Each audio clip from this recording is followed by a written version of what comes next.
ठीक है, तो अपना क्या क्या हो गया। जब अपन मुक्त स्थल से या मुक्त सतह से स्वतंत्र सतह से स्मॉल h हाइट पर एक छिद्र कर देते हैं तो उससे पानी कितने स्पीड से गिरता है, ठीक है, कितनी दूरी पे गिरता है और कितना टाइम लगता है, वो सारी चीज़ें हमने इसमें निकाल ली। समझ आ गई बात, ठीक है। और प्रारंभिक जो वेग रहेगा वो केवल क्षैतिज दिशा में रहेगा, ऊर्ध्वाधर में प्रारंभिक वेग नहीं था, इसलिए हमने यहाँ पे प्रारंभिक की वैल्यू कितनी करी है, 0। ठीक है, अब इसके कुछ क्वेश्चन हैं वो अपने को ट्राई करने हैं। तो सबसे पहले क्वेश्चन लिख लो ज़रा, लिखो। एक नदी के पृष्ठ पर जल का वेग 18 किलोमीटर प्रति घंटा है। एक नदी के पृष्ठ पर जल का वेग 18 किलोमीटर प्रति घंटा है। 18 किलोमीटर प्रति घंटा है, लिख गया। यदि नदी की गहराई 5 मीटर हो,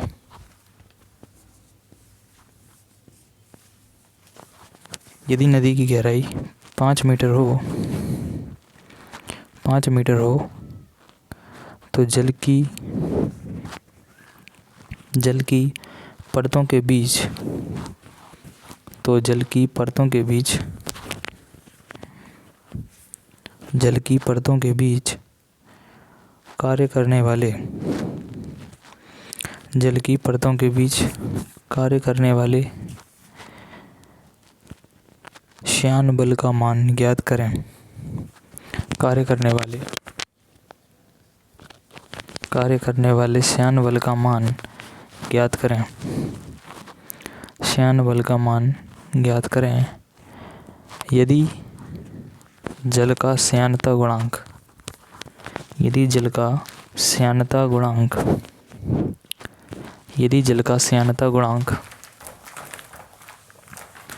श्यानता गुणांक 10 की पावर -3, 10 की पावर -3 किलोग्राम प्रति मीटर सेकंड, किलोग्राम ऊपर मीटर सेकंड नीचे, किलोग्राम प्रति मीटर सेकंड, प्रति का मतलब बटा,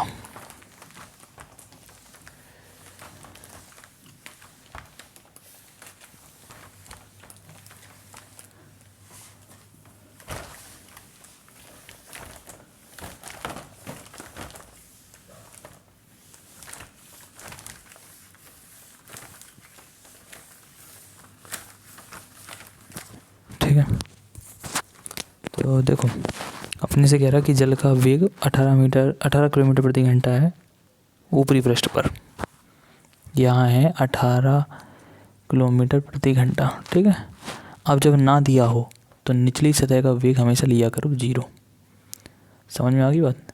यह है वी मैक्स, क्यों है मैक्स समझते हो, क्योंकि सबसे ऊपरी परत का वेग सबसे ज़्यादा होता, तो वी मैक्स से सबसे ज़्यादा हो। ये सबसे निचली वाली सतह का वेग अगर नहीं दिया है तो मान लो कि लगभग 0 है, बहुत कम होता है उसका, तो वी बराबर 0 कर दो।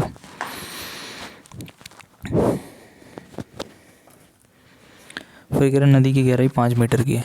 ये जो गहराई दिख रही तुम्हें 5 मीटर है, कई सारी परतें होंगी बीच में, हमें बात करनी है ऊपरी की और निचली वाली की बस, ठीक है। तो जल की क्षैतिज परतों के बीच कार्य करने वाले श्यान बल का मान ज्ञात करें।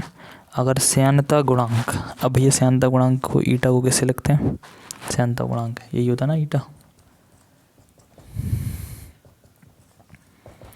उसकी अपने को वैल्यू दी है, कितनी दी,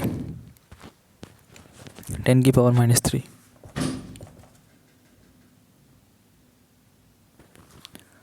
10 की पावर -3 किलोग्राम बटे में मीटर सेकेंड, ठीक है। ठीक है, बस निकालो द्रव की परतों के बीच में कितना श्यान बल काम करता है, फॉर्मूला पढ़ा था अपन ने। तो F बराबर ईटा ए डेल्टा वी बटे में डेल्टा एक्स। ईटा की वैल्यू 10 की पावर -3 है। एरिया नहीं बताया गया, नहीं एरिया,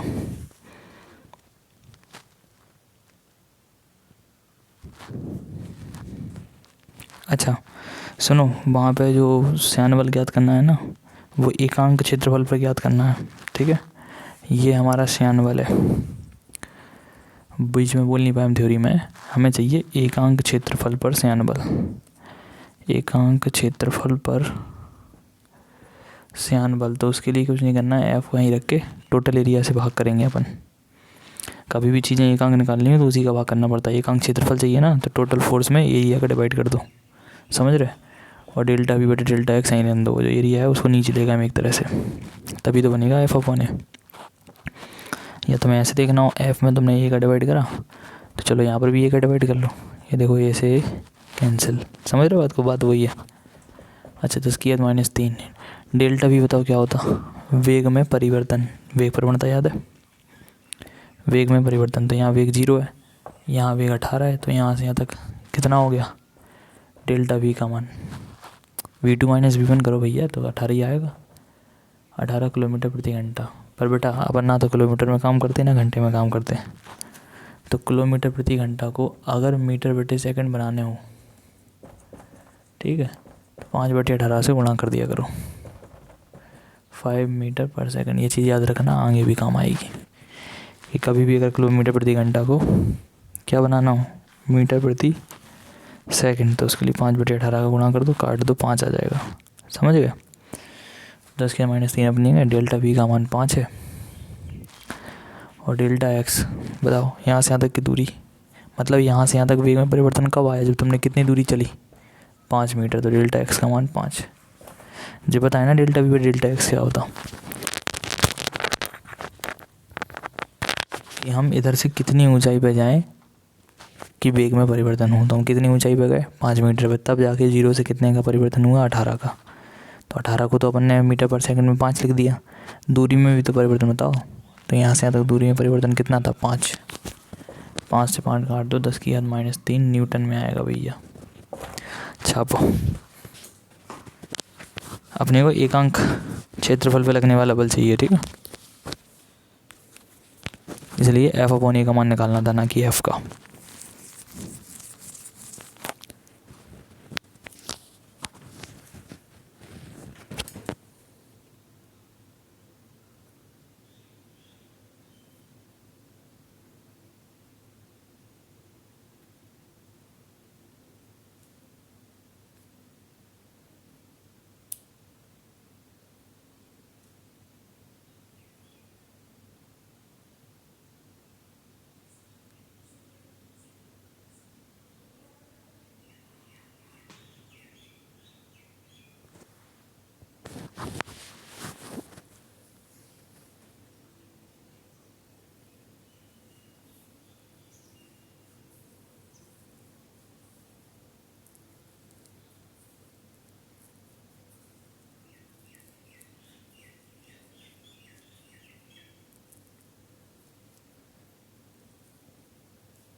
नोट हो गया, अगला सवाल लिखो।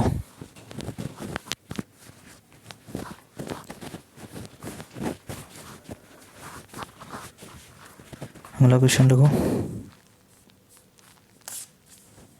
200 वर्ग सेंटीमीटर क्षेत्रफल, 200 वर्ग सेंटीमीटर क्षेत्रफल, 200 वर्ग सेंटीमीटर क्षेत्रफल की एक समतल प्लेट तथा एक बड़ी प्लेट के बीच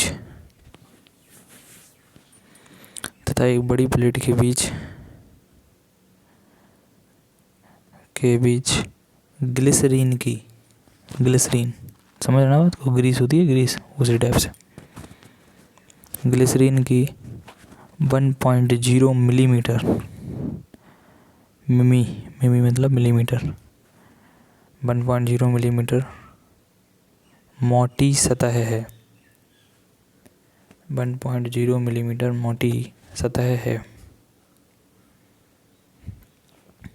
लिख लिया। यदि ग्लिसरीन का श्यानता गुणांक 1.0 यदि ग्लिसरीन का श्यानता गुणांक 1.0 किलोग्राम बटे में मीटर सेकेंड, ऊपर किलोग्राम नीचे मीटर सेकेंड, यही मात्रक होता है श्यानता गुणांक का। ठीक है, 1.0 किलोग्राम प्रति मीटर सेकेंड हो तो प्लेट को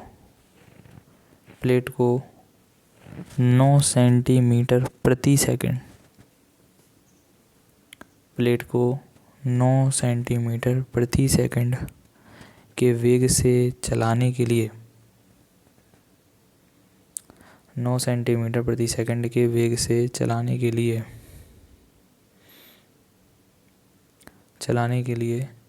कितना बल चाहिए?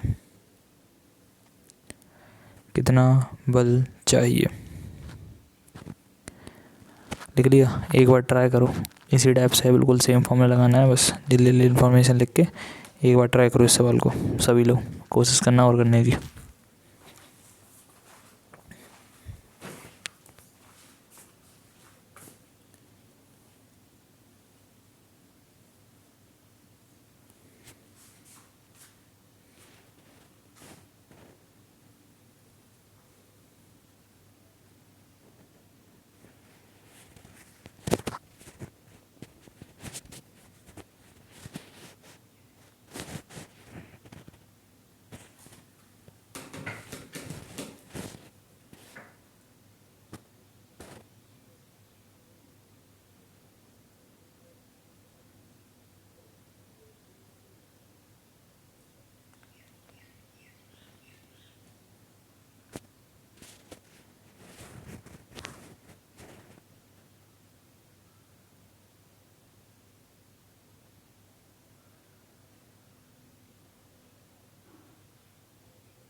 हो गया?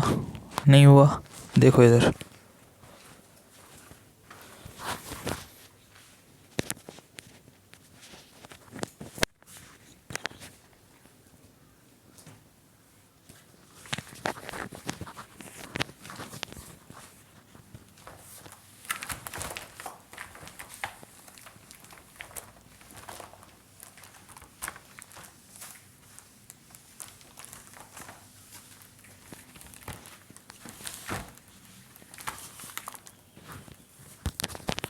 ठीक है भाई, आ जाओ। 200 वर्ग सेंटीमीटर का क्षेत्रफल है, 200 वर्ग सेंटीमीटर।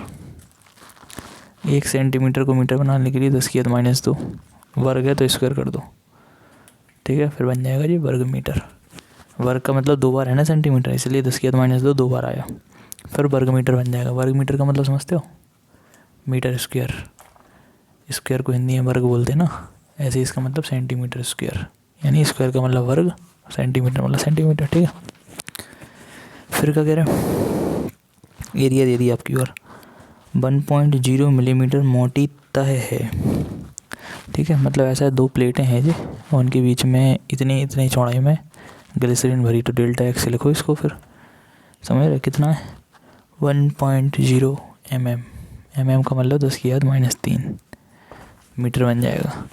कभी मिलीमीटर को मीटर बनाना हो 10⁻³ लगा दिया करो। ठीक है, 9 सेंटीमीटर पर सेकेंड के वेग से चलाने के लिए कितना बल चाहिए? ठीक है, 9 सेंटीमीटर पर सेकंड का वेग चाहिए ऊपर वाले का, 9 सेंटीमीटर प्रति सेकंड। नीचे वाली जो प्लेट है उसको स्थिर मान लो 0। समझ रहे? डेल्टा भी आ जाएगा यहाँ से, 9 - 0 9 ही आएगा, और सेंटीमीटर को मीटर बनाने के लिए 10⁻² मीटर बटे सेकंड। ठीक है, डेल्टा भी आ गया, माइनस कर लिया, 9 आया। सेंटीमीटर को मीटर बनाने के लिए 10⁻²। ठीक है, ये डेल्टा वी आ गया। डेल्टा एक्स पता है ही अपने को, एफ का फॉर्मूला लगा लो, ईटा ए डेल्टा वी बटे डेल्टा एक्स। ईटा की वैल्यू कितनी है दिया है सवाल में, कितना दिया? शांत गुणांक है 1 किलोग्राम प्रति मीटर 1 है, और एरिया कितना है 200, 2 दूनी 4 हो गया, अभी तो माइनस क्या है ना। डेल्टा वी बटे डेल्टा एक्स, डेल्टा वी ये आ गया, और डेल्टा एक्स, तो डेल्टा एक्स की वैल्यू ये लिखी 1.0 का तो कोई मतलब है नहीं, 10 के -3 लिख लो। 9 दूनी 18, -3 ऊपर ले आओ +3, घात ऊपर जाएगी तो प्लस की हो जाएगी, और 2 बिंदी चाहिए प्लस की, 3 वे 2 जे कितने होगा 5 प्लस के, 4 हो गए माइनस, बचे 1 प्लस, 1 प्लस और 2 माइनस कितने बचेंगे 10 की घात -1, और 10 के -1 का मतलब होता है 1 अंक बाद पॉइंट, तो 1.2 न्यूटन, 1.8 सॉरी। छापो, कर तो पाए नहीं होगे तुम लोग।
नेक्स्ट क्वेश्चन लिखो जरा।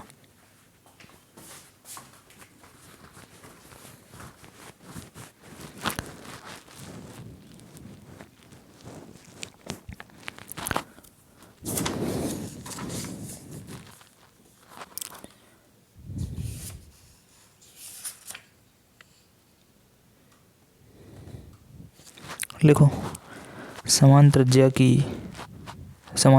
की जल की 2 बूंदें, समान त्रिज्या की जल की 2 बूंदें, समान त्रिज्या की जल की 2 बूंदें, जल की 2 बूंदें वायु में सीमांत वेग v से गिर रही हैं। v ऐसे बनाना है, स्मॉल v से गिर रही हैं,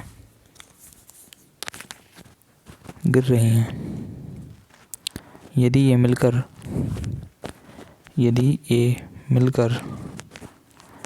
एक बड़ी बूंद बनाए, यदि ये मिलकर एक बड़ी बूंद बनाए तो नई बूंद का सीमांत वेग कितना होगा? नई बूंद का सीमांत वेग कितना होगा? नई बूंद का सीमांत वेग कितना होगा? इस क्वेश्चन को ट्राई करना है एक बार, समझ गया? 2 बूंदें मिलानी है, एक बड़ी बूंद बनानी है, ठीक है। और नई बूंद का सीमांत वेग पूछा है उन्होंने अपन से। सीमांत वेग क्या होता है वो ऑलरेडी एक्सप्लेन कर चुके, फॉर्मूला आपके पास हो गई, 2/9 r² - सिग्मा g बटे ईटा, ऐसा करके है। उसको देखना, नहीं हो तो कल ट्राई करते हैं इसको, ठीक है।